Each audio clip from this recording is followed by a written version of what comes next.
दोस्तों नमस्कार। मैं के सिंह। पहले तो आपको ये सूचना देनी है कि हमने जालौन टाइम्स ग्रुप के जो हमारा ये वीडियो चैनल है इसका नाम बदल दिया जालौन टाइम्स की बजाय, क्योंकि जालौन टाइम्स से ये बोल हो रहा था कि ये किसी जिला विशेष का समाचार देने वाला जो है चैनल है, लेकिन ये तो ओपिनियन चैनल है। तो इसलिए हमने जो है इसका नया नया नाम दिया पीपुल बिल। पीपुल बिल माने जाना जाना मंचा, और इसका हमने स्लोगन जो निर्धारित किया है, सूत्र वाक्य, वो ये है कि सरकार कोई भी हो, जनता का एजेंडा है। तो हम जनता का एजेंडा सामने रखने का काम कर रहे हैं। हम ना भारतीय जनता पार्टी की सरकार से लेना देना है, ना अगर इंडिया गठबंधन की सरकार बन जाए उससे लेना देना है। हम जनता के एजेंडे के प्रति चाहेंगे। वर्तमान सरकार भी जवाब दे रहे हैं, और अगर इसके बाद कोई इंडिया गठबंधन कामयाब हो जाता, वो सरकार भी वो अगर सरकार बना लेते तो उसको भी हम इसी पर जवाब दे बनाने के लिए सरकार को भी उतना ही पहुँचेंगे जितना मौजूदा सरकार को पहुँचाएँ। लेकिन पहुँचना हमारा काम है, क्योंकि हम जनता का एजेंडा रख रहे हैं। कोई सरकार हो वो जनता के एजेंडे से जो है हटके, और जो जिसमें उसके राजनीतिक उद्देश्य सफल हों और अन्य स्वार्थ पूरे हों, उस तरीके से काम करने की कोशिश करती है। और अगर जनता पर्याप्त रूप से जागरूक नहीं है तो हम जनता को जगाए रखेंगे, और जनता का जो एजेंडा है हम लोगों के बीच में जाके जो देखते हैं कि लोग क्या चाहते हैं सरकारों से, तो हम उस एजेंडे को रखने का काम करेंगे। कि सतत प्रक्रिया, सरकारें बदलने से इस एजेंडे पर इस पर कोई प्रभाव नहीं पड़ेगा। हमारे अपने दायित्व है, हमने जो कार्यभार लिया उस पर इसका कोई प्रभाव नहीं पड़ेगा। तो मैं ये कह रहा, राहुल गांधी इन दिनों अमेरिका की यात्रा पर, नेता प्रतिपक्ष हैं वो उनका काम है वहाँ पे मौजूदा सरकार है उसकी आलोचना कर, लेकिन उसके दायरे में रह के, जो राष्ट्रीय वफादारी के दायरे में रह के, तो मैं समझता हूँ कि वो काम कर रहे हैं। क्योंकि उन्होंने जो ये बात हुई थी, वहाँ की प्रेस के लोगों ने ये बोला था कि आप अमेरिका से, जो वहाँ की लोकतांत्रिक अगर गड़बड़ियाँ आ रही हैं, तो अमेरिका से किस ढंग का हस्तक्षेप की अपेक्षा करते। तो चाहे ये सवाल हो, चाहे चीन का सवाल हो, उन्होंने ये जाहिर कर दिया कि हमें ये पसंद नहीं, वो अपने तरीके से दुरुस्त कर लेंगे। वहाँ की जो राजनीतिक तंत्र है वो पर्याप्त सफल है। सरकार को दुरुस्त करने के लिए हम किसी बाहरी शक्ति से मदद की अपेक्षा नहीं कर सकते, ना उसको ये अधिकार देंगे कि वो हमारे देश की उसमें हस्तक्षेप करे। यही उन्होंने चीन के मामले में कुल मिला के जताया कि इन मुद्दों पर हम सरकार के साथ है। बाकी उन्होंने जो बातें कही, भारतीय जनता पार्टी ने उन पर बहुत उन बातों को लेकर बड़ा हमलावर है, और भारतीय जनता पार्टी के लिए भी ये स्वाभाविक है, क्योंकि वो भारतीय जनता पार्टी सत्ता में है, और वो जो है नेता प्रतिपक्ष हैं राहुल गांधी। तो न तो हम राहुल गांधी से अपेक्षा ये करते हैं कि वो भारतीय जनता पार्टी की जाके सरकार की तारीफ करें, ना हम सरकारी जो सत्तारूढ़ दल है उससे ही अपेक्षा कर सकते हैं कि वो नेता प्रतिपक्ष की बातों की तायद करने लगे और कहने लगे वो ठीक करे। उसमें हमला, वो उसका अपना काम है ये कि वो उनको नेता प्रतिपक्ष को निशाना बनाए। वो जो जहाँ पे भी, चाहे वो देश में हो चाहे विदेश में भी, जो बात वो कहते हैं, वो बातें जो है उन बातों की उनमें जो जहाँ उसकी आलोचना संभव व्यक्ति की आलोचना वो करें, और ढंग से मजम्मत करें उन बातों को लेके जो समझते हैं कि राहुल गांधी से चुप हुए। खैर ये तो एक अलग मुद्दा हो गया, लेकिन कुछ बातें ऐसी हैं, जैसे मैंने कहा कि राहुल गांधी ने वो उस मर्यादा को निभाने की कोशिश की। अब भारतीय जनता पार्टी उससे संतुष्ट नहीं है, तो भारतीय जनता पार्टी की भी शिकायतें कई मामले में जायज़ हो सकती, लेकिन भारतीय जनता पार्टी को भी देखना चाहिए कि जहाँ जो मुद्दे संवेदनशील हैं, जहाँ पर ये ज़रूरत है कि आपसे कोई ऐसी चूक ना हो जाए नेता प्रतिपक्ष को को कटघरे में खड़ा करने के जुनून में, कि उन मुद्दों पे जो है आपके जिन पे सर्वानुमति होनी चाहिए, उन मुद्दों पे आपको देश को गुमराह करने के काम में लग जाए। राहुल गांधी ने अमेरिका में जॉर्ज टाउन विश्वविद्यालय में छात्रों के साथ संवाद किया। उस संवाद में आरक्षण की बात आई। तो राहुल गांधी ने कहा कि जब उनको लगेगा कि निष्पक्ष रूप से दलितों को अधिकार मिलने लगे हैं, पद मिलने लगे हैं, नियुक्ति मिलने लगी हैं और राजनीतिक स्थितियाँ ये हो गई, तो हम जो है उसके बाद में हमारी पार्टी आरक्षण को समाप्त करने का विचार करेगी। अब संविधान की भी हमारी भावना यही कि आरक्षण तो एक अंतरिम व्यवस्था है और वो एक अंतरिम व्यवस्था है। जब हम उसके कुछ समय तक, कुछ दशक तक हम इंतजार करेंगे, बल्कि पहले तो 10 ही वर्ष के लिए कहा गया था, हम उस समय उस तरफ आरक्षण देंगे और उस आरक्षण के बाद में जब इतने पर्याप्त उनका सबलीकरण हो जाता है तो एक नागरिक समाज बनाने के लिए, एक जातिविहीन समाज बनाने के लिए हम इस आरक्षण को उस समय समाप्त कर लेंगे जब अपने दम पर ही जितना उनका कोटा निर्धारित है उससे ज़्यादा की संख्या में आने लगेंगे तो फिर संभव हो जाएगा। और ऐसा अब थोड़ी शुरुआत भी हो गई, जैसे शिक्षक भर्ती के मामले में, तो शिक्षक भर्ती के मामले में यही तो हुआ कि शिक्षक भर्ती के मामले में जो जनरल की कट ऑफ मेरिट थी उसमें भी पिछड़ों की बहुत बड़ी संख्या आ गई थी, तो लेकिन उनको मोदी योगी सरकार ने ये मान के कि ये तो इनको हम पिछड़ों के लिए आरक्षण की सूची इनसे वो कोटा इनसे पूरा कर लेंगे, और इसलिए जो उन्होंने जो उनको उनको हटा के जो पिछड़ों का आरक्षण, पिछड़ों की भर्ती करनी चाहिए जितने अनुपात में उतनी नहीं की, और अब उन्होंने इलाहाबाद हाईकोर्ट की लखनऊ खंडपीठ ने इसी आधार पर ये कहा कि नहीं, आप नई मेरिट लिस्ट बनाइए, जहाँ जनरल की कट ऑफ लिस्ट है वहाँ तक जो पहुँचे हैं पिछले अपने आप पे, तो उनको तो जनरल ही मानिए, उसके आगे आप उसके आगे जो है फिर आप 27% आरक्षण जो पिछड़ों की निर्धारित है उससे जो कट ऑफ से नीचे हैं उनको उसमें से पूरा करिए। तो अब नए सिरे से अब सुप्रीम कोर्ट ने उसको स्थगित कर दिया। बहरहाल वो एक अलग मामला है, लेकिन मैंने एक उदाहरण के तौर पे जिक्र किया कि ये एक बात है कि जब ऐसी स्थितियाँ बन जाएंगी, लगातार 4-5 साल तक अनुसूचित जाति भी अपने आरक्षित जो अपना उनका कोटा है उससे ज़्यादा अपने दम पर ही आने लगेंगे, पिछड़े भी आने लगेंगे, तो फिर उसके बाद में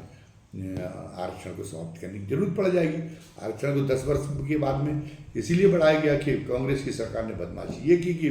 स्वीपर तक की जो रेलवे में नियुक्तियाँ थी उनको भी नॉट फॉर सूटेबल घोषित करके, वो जो अनुसूचित जाति के लिए उस समय बाध्यकारी था नहीं आरक्षण कोटा भरना, तो वो अनुसूचित जाति के लिए जो है वो भी वहाँ पे भी जनरल कास्ट के लोग भर लिए, और वो वाल्मीकि समाज के लोगों से कुछ सैकड़ा रुपए में काम कराते थे, तो हजारों वेतन वो ले लेते थे लिखा पढ़ी में स्वीपर बन के, तो इसलिए बड़े पदों पर भी ये होते ही रहा, तो इसलिए वो बहुत कम कोटा फिल हो पाया था जब ये बाध्यकारी व्यवस्था की गई कि नहीं। तो आज भी बैकलॉग चल रहा है अनुसूचित जातियों का। अभी मायावती जी की सरकार जब यहाँ आई थी उत्तर प्रदेश में, तो उसने वो अनुसूचित जातियों के लिए भी उससे बड़ी संख्या में बैकलॉग चलाना पड़ा था, तो उसमें ये जो पर्वतशाली जातियाँ जो प्रचारित करती हैं वो तो सारे के सारे पद तो मायावती दलितों के लिए लुटाई दे रही। तो मायावती ने भी इस पर आपत्ति की, राहुल गांधी की, और भारतीय जनता पार्टी ने तो कहा ही है कि राहुल गांधी का असली चेहरा सामने आ गया। पहले उन्होंने लोकसभा चुनाव में अभी हाल के में गुमराह करके दलितों पिछड़ों को कि हम उनके जातिगत जनगणना करा के और उनकी संख्या के अनुपात में आरक्षण का दायरा बढ़वा देंगे और उनको दिलाएंगे, और वहाँ जाके वो आरक्षण खत्म करने की बात करेंगे। अब कितना बड़ा पाखंड है भारतीय जनता पार्टी की, वो कितना बड़ा झूठ है, और कितना समाज हित विरोधी है, और कितना संविधान की भावना की विरोधी उनकी बात है। राहुल गांधी ने ये नहीं कहा कि हम आरक्षण खत्म कर लेंगे। राहुल गांधी ने कहा कि जब आरक्षण की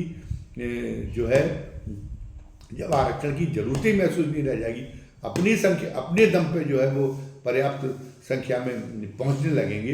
दलित तो पिछड़े, तो फिर हम आरक्षण को समाप्त करने की विचार करेंगे। तो संविधान भी यही कह रहा है, अंतरिम व्यवस्था है, स्थायी व्यवस्था नहीं। आप क्यों अपने आप में दम भर रहे कि नहीं भारतीय जनता पार्टी तो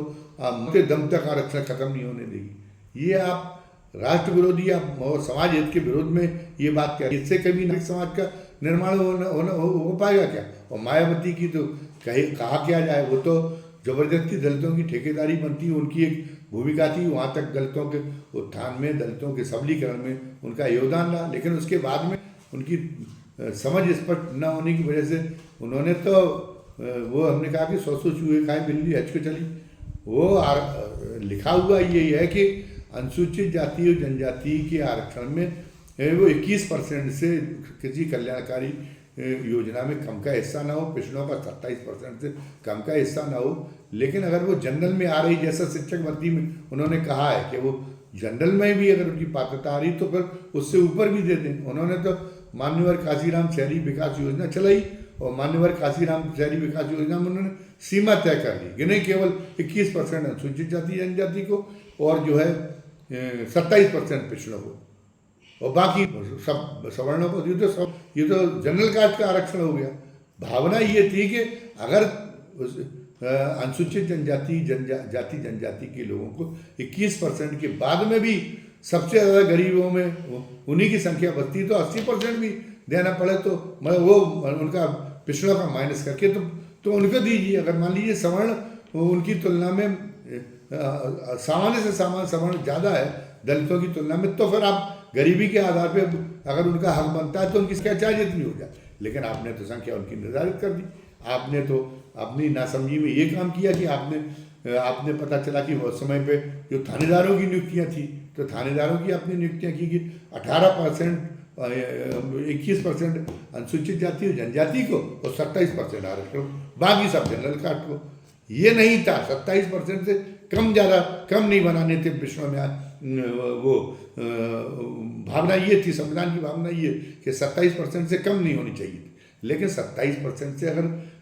ज़्यादा अगर योग्य अगर पिछले अगर मिल रहे तो उसमें तो कोई रोक नहीं थी। अनुसूचित जाति जनजाति में भी यही बात थी कि 21% से कम नहीं होना चाहिए कोटा, लेकिन अगर वो जो है सवर्णों की तुलना में ज़्यादा योग्य ज़्यादा सक्षम जो दरोगा और इंस्पेक्टर उसमें मिल रहे हैं अनुसूचित जाति जनजाति में, तो फिर वो 21% से कोटा ऊपर भी हो जाए तो कोई दिक्कत नहीं। तो आपने तो उल्टा जो है उनका आरक्षण देने का काम किया कि सवर्णों की नहीं 50% से वो कम नहीं होना चाहिए, और इसी नीति का पालन योगी जी कर रहे हो और आप आरक्षण का दम भर रहे। लेटरल एंट्री के माध्यम से आपने प्रयास ये किया था कि IAS अधिकारी भी जो वो भी हमको जो है आरक्षण उसमें भी आरक्षण समाप्त कर दें और सीधे जनरल कास्ट के लोगों को भर्ती कर दें। आप आउटसोर्सिंग में और उसकी बात मानने को तैयार नहीं। अगर बन भी जाते हैं IAS IPS पिछले वर्ग के और अनुसूचित जाति के लोग, तो पता चला कि आप DM और SP उनको नहीं बनाते, वही उसी दायरे में रखते। राहुल गांधी कह रहे कि भारत सरकार को 90 सचिव चला रहे, उनमें केवल 3 पिछड़े वर्ग के, तो बन भी गए IAS, तो IAS बनने के बाद वो भारत सरकार में सचिव ही नहीं बन पाएंगे, वो महत्वपूर्ण पदों पर नहीं बन पाएंगे। उत्तर प्रदेश में यही हो रहा है कि 27% भी बैकवर्ड के अधिकारी नहीं बने, उससे कम रखना है। जनरल 50% से जहाँ थानेदार से लेके उन तक का रखना है। तो आप तो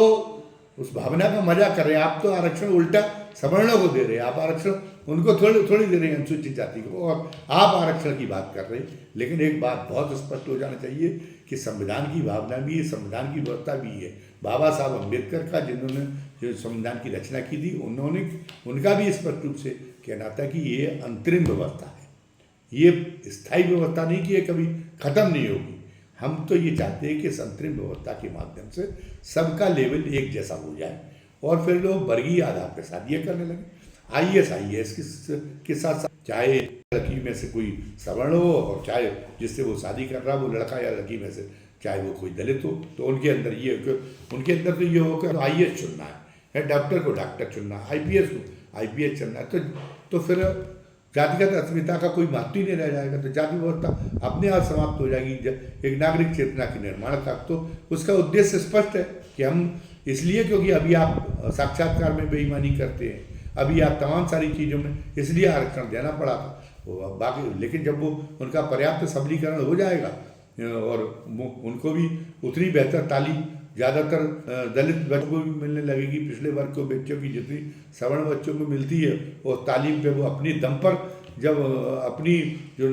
आरक्षण का कोटा उससे ज़्यादा आने लगेगी और लगातार 5-10 साल स्थितियाँ बन जाएंगी, तो फिर हम जो है उसको उस आरक्षण व्यवस्था को तो खत्म करेंगे। अंतरिम व्यवस्था है, आप कह रहे हैं मरते दम की बात ही नहीं है, अंतरिम व्यवस्था है। अंतरिम आप क्या चाहते हैं? आप ये चाहते हैं कि मरते दम तक आरक्षण की व्यवस्था जारी रखें और आप इसलिए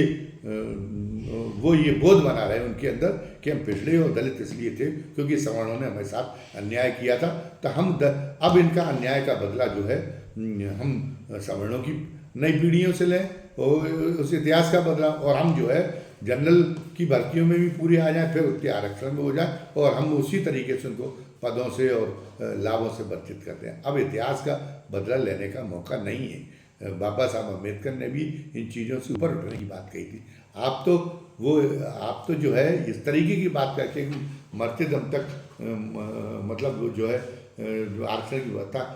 काम करेंगे। आप तो जातिगत व्यवस्था की रक्षा कर रहे हो, इसके लिए रक्षा कर रहे हो कि इतिहास का चक्र उल्टा घुमाने का अवसर आप दें उन जातियों को जो जिनके अंदर फिर भी बना रहे कि यानी हम दलित और पिछड़ी जातियों में से हों, फिर वो उसका सवर्णों का बदला लें कि जैसे शिक्षक भर्ती में अगर जनरल में भी पूरे आ गए तो फिर जो जितनी सीटें बची हुई आरक्षण में भी हो जाए और अंततोगत्तर सवर्णों को एक भी न मिले। ये कोई भावना नहीं है, न ये दलितों की भावना है, न ये पिछड़ों की भावना है जो आप ये व्यक्त कर रहे हो, न आपकी भावना है। सब आप जानते हैं कि आप धर्म के नाम पे जिन चीज़ों की वकालत कर रहे हैं, धर्म माने वो कोई धर्म हो ही नहीं सकता जो मानवीय मूल्यों के विरुद्ध हो, मानवाधिकारों के विरुद्ध हो। कुछ धर्म के मामले में भी हमने देखा है, मारीच नाम का एक पात्र है हमारे पौराणिक मिथकों में, हमारे उन मिथकों में, तो वो मारीच था तो पापी था तो राक्षस, लेकिन वो रूप धारण करके ऐसे आया था जैसे भगवान का भक्त हो। तो ये जिन लोगों ने ऐसी धार्मिक व्यवस्थाएं बनाई हैं जातिगत आधार पर ऊंच नीच की, जिन्होंने ईश्वर की संतानों में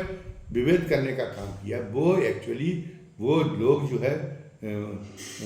पुण्यवान लोग नहीं हैं, वो पुण्यकामी लोग नहीं हैं, वो पापी लोग हैं, वो शैतान लोग हैं जो मसीहा के वेश में घुस गए हैं, जो धर्म के बेस में घुस गए। उनको चिन्हित करने की जरूरत है। लेकिन आप तो सांस्कृतिक राष्ट्रवाद के नाम पर उन्हीं व्यवस्थाओं को, मानवता विरोधी व्यवस्थाओं को कह रहे कि ये हमारे धर्म का अभिन्न अंग है, ये हमारे धार्मिक कर्तव्य में शामिल है आपके साथ अन्याय करना। क्योंकि हम वो किताब ये कह रही है, हमारी धार्मिक किताब, जितने का आप उदाहरण देखे सब में यही बातें लिखी हुई हैं कि शूद्र को कोई अधिकार नहीं दिया जाना चाहिए, शूद्र कितना भी योग्य हो उसको सम्मानित नहीं किया जाना चाहिए। शूद्र अगर पवित्रता के साथ रहने की कोशिश करे, वो बासी रोटी खाए, वो पता चला गंदे पानी से नहाए, अगर शूद्र अगर स्वच्छ पानी से और सवेरे 3 बजे ब्रह्म मुहूर्त में उठाता है और फिर वो भी ध्यान और साधना करता है, वो भी पवित्र भोजन करता है, तो फिर उसका सम्मुखबद्ध होना चाहिए। ये आप तो इन धार्मिक कथाओं का प्रचार करने में लगे हुए हैं और फिर ही आप मगरमच्छी आंसू बहा रहे हैं। तो राहुल गांधी से और आपसे कोई लेना देना, भारतीय जनता पार्टी का लेने देने का, कहने का मतलब ये लेना देना नहीं है। हमारे कहने का मतलब ये है कि आपको ये बात तो स्पष्ट रखनी चाहिए कि आरक्षण की व्यवस्था एक अंतरिम व्यवस्था है। जब स्थितियाँ ये हो जाएंगी कि दलित हो या पिछड़े, उनके साथ में अन्याय की कोई गुंजाइश नहीं बचेगी, तो आरक्षण को समाप्त किया जाएगा और उसमें दलित और पिछड़े पूरी तरह से इसकी समाप्त कराने में पक्षधर होंगे। उनका वो आपने आत्मसम्मान के नाते खुद भी मतलब दलित तो पिछड़े वर्ग के आएंगे कि जब हमारे साथ में अन्याय न हो जाए, अन्याय नहीं होगा तो फिर हमें स्वस्थ प्रतिस्पर्धा के आधार पर मौका मिले तो हम लेंगे, और नहीं हम नहीं लेंगे। उनके अंदर आपसे ज़्यादा स्वाभिमान है, आपसे ज़्यादा आत्मसम्मान, तो आप समाज को गुमराह करने का काम कर रहे हैं। ये इसको मुद्दा बना के आलोचना, बाकी चीज़ों का मुद्दा बनाइए। सिखों के बारे में उन्होंने जो कह दिया मैं भी मानता हूँ गलत है। सिखों के साथ में कोई भारत में कोई, चाहे भारतीय जनता पार्टी की सरकार हो तो चाहे वो कांग्रेस की सरकार हो, कोई इस टाइप को भेदभाव को प्रोत्साहन नहीं देता रहा। कोई नहीं आई, भारतीय जनता पार्टी की भी सरकार नहीं कर रही, बल्कि भारतीय जनता पार्टी की तो सरकार की ये कोशिश है कि सिख भी अपने को समझें और खुद हम तो समझते ही कि सिख धर्म भी हमारे धर्म का एक अंग है, हमारी संस्कृति का एक अंग है, और एक ऐसा अंग जो बहुत बहादुर है, जिसकी बहादुरी पर हमको नाज है। तो वो आप उसको जो है उसके बारे में राहुल गांधी ने जो बात कह दी वो मुझको भी ठीक नहीं लगी कि राहुल गांधी को नहीं कहना चाहिए। तो उसको आप आधार बनाइए हमला करने का, लेकिन आप ये आरक्षण को आधार न बनाएं। बड़ाई मेहमानी लोगों को गुमराह करने का काम न करें। आप जातिगत युद्ध की बुनियाद को हमेशा तैयार करने की काम न करें। यही देश के लिए श्रेयस्कर होगा और आपका बड़ा उपकार होगा देश पे, अगर आपके अंदर ये समझदारी आ जाए। फिलहाल आज की वीडियो में इतना ही। वीडियो समाप्त करने के पहले अपने उन दर्शकों से जो पहली बार हमारा ये देख रहे हैं, वीडियो चैनल देख रहे हैं, अगर उन्हें आज का ये हमारा वीडियो पसंद आया हो तो पहली तो निवेदन उनसे ये है कि वो हमारे चैनल को सब्सक्राइब करें, लाइक करें और इसको ज़्यादा से ज़्यादा संख्या में शेयर करें। खुद तो ऐसा करें ही, अपने मित्रों और अपने परिचितों को भी ज़्यादा से ज़्यादा संख्या में ऐसा करने के लिए प्रेरित करके हमारा सहयोग करें, हमारे पर एहसान करें। साथ ही साथ आज का वीडियो आपको कैसा लगा, इसके बारे में आप कमेंट बॉक्स में अपनी राय जरूर लिखें, ताकि हमको आपके माध्यम से आपकी के वैचारिक खुराक मिले। धन्यवाद। जय हिंद, जय भारत।